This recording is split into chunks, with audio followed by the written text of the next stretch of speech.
Assalamu alaikum wa rahmatullahi wa barakatuh, mes chers frères et sœurs. On va continuer aujourd'hui directement là où on s'est arrêté la dernière fois sur la sagesse.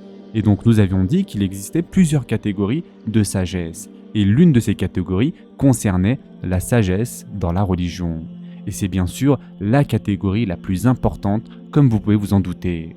Comme nous l'avons déjà dit hier, la sagesse, c'est pouvoir mettre chaque chose à son emplacement approprié. Et donc la sagesse dans le dîn est d'agir en accordance avec la sharia.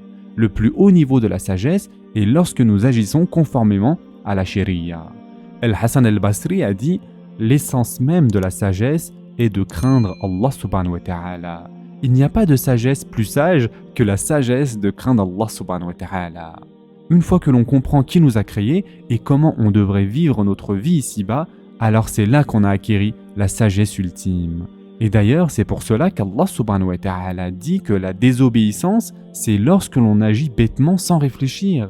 Et en effet, Allah subhanahu wa ta'ala dit dans le Coran, Allah accueille seulement le repentir de ceux qui font le mal par ignorance et qui aussitôt se repentent. Voilà ceux de qui Allah accueille le repentir. Et Allah est omniscient et sage. Surat An-Nisa, verset 17. Donc Allah subhanahu wa ta'ala dit ici, ceux qui font le mal par ignorance. Qu'est-ce que cela signifie? Faire des péchés par ignorance. Commettre des péchés par ignorance. Ibn Abbas radiallahu anhu dit concernant ce verset, chaque personne qui désobéit à Allah est ignorant, c'est-à-dire qu'il n'agit pas avec raison ni sagesse. Et donc chaque personne qui désobéit à Allah azza wa jal agit par ignorance. Et donc l'essence même de la sagesse, c'est d'obéir à Allah subhanahu wa ta'ala. Et c'est la sagesse la plus importante possible. La seconde catégorie de sagesse concerne la sagesse dans les affaires humaines. Yani, comment nous agissons au boulot avec nos supérieurs ou nos inférieurs, comment nous agissons avec nos ennemis, comment nous agissons avec notre femme, comment nous agissons avec nos enfants, comment nous agissons avec nos parents. Donc tout ce qui concerne du domaine du social. Combien de mariages, mes chers frères et sœurs, ont été perdus à cause du manque de sagesse de l'une des deux parties? Yani, agir sans sagesse a des conséquences énormes. Et enfin, la troisième catégorie de sagesse concerne la sagesse dans les transactions. On peut aussi parler de compétences. Certaines personnes ont un talent inné et d'autres ont besoin de travailler fort pour arriver au même niveau. Maintenant, une question que l'on peut se poser, c'est comment faire pour être plus sage? Par quelle méthodologie pouvons-nous augmenter notre sagesse? Tout d'abord, mes chers frères et sœurs, bien évidemment, cela doit venir du fond de votre cœur. Vous devez désirer atteindre ce but. Et nous avons le droit de faire des douas afin d'être plus sages dans notre vie, afin d'agir avec sagesse. Notre prophète, sallallahu alayhi wa sallam, faisait des douas pour Ibn Abbas radiallahu anhu lorsqu'il était petit. Oh Allah, enseigne-lui la sagesse, donne-lui la sagesse. Et à ce moment-là, Ibn Abbas radiallahu anhu n'est qu'un petit enfant. Donc, si vous voulez être sage, en numéro 1, demandez cela sincèrement et directement à Allah subhanahu wa ta'ala. Ensuite, la seconde chose qui vient, c'est le savoir. Car c'est avec le savoir que l'on acquiert des connaissances, n'est-ce pas? Et quelle que soit la nouvelle chose que vous allez entreprendre, cela commence toujours avec de nouvelles connaissances.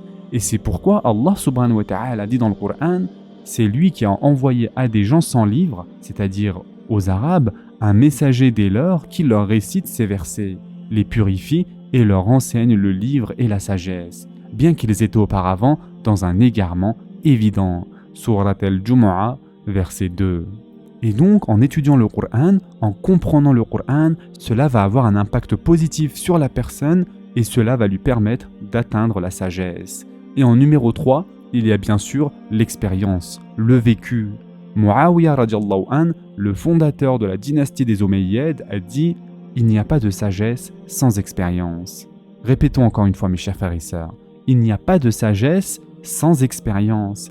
Et c'est pourquoi nos adolescents se comportent comme des adolescents, n'est-ce pas? Ils n'ont aucune expérience du monde réel. La vie pour eux se résume à la vie familiale et à l'école. Leur vision du monde est tellement restreinte. Leur seule expérience se limite à leur petite bulle. Et d'ailleurs, mes chers frères et sœurs, n'est-il pas vrai que nous agissons complètement différemment que lorsque nous étions adolescents? On se dit, mais j'étais vraiment aussi ignorant, c'est incroyable. Et donc c'est pour cela qu'il faut être plus compréhensible avec nos jeunes, car ils n'ont pas d'expérience. Et donc de ce fait, ils manquent de sagesse. Quatrièmement, la sagesse peut s'acquérir en regardant, en observant les gens autour de nous. Avoir un esprit ouvert, être humble, être patient. Le point le plus important est la sincérité, car si vous n'êtes pas sincère, acquérir la sagesse ne sera pas possible. Et enfin, pour terminer, mes chers frères et sœurs, si vous voulez acquérir de la sagesse, étudiez l'histoire, car l'histoire nous apprend les différents cycles de la vie.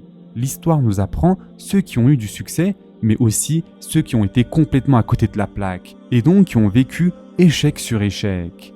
Donc, mes chers frères et sœurs, faites de la sagesse votre but, et réalisez que Allah subhanahu wa ta'ala aime l'homme sage, et l'essence même de la sagesse est de craindre Allah subhanahu wa ta'ala. Qu'Allah subhanahu wa ta'ala nous permette à tous d'acquérir cette sagesse. On va s'arrêter ici pour aujourd'hui, et Inch'Allah ta'ala, demain, nous parlerons de comment contrôler sa colère. Je vous souhaite dès maintenant un bon iftar.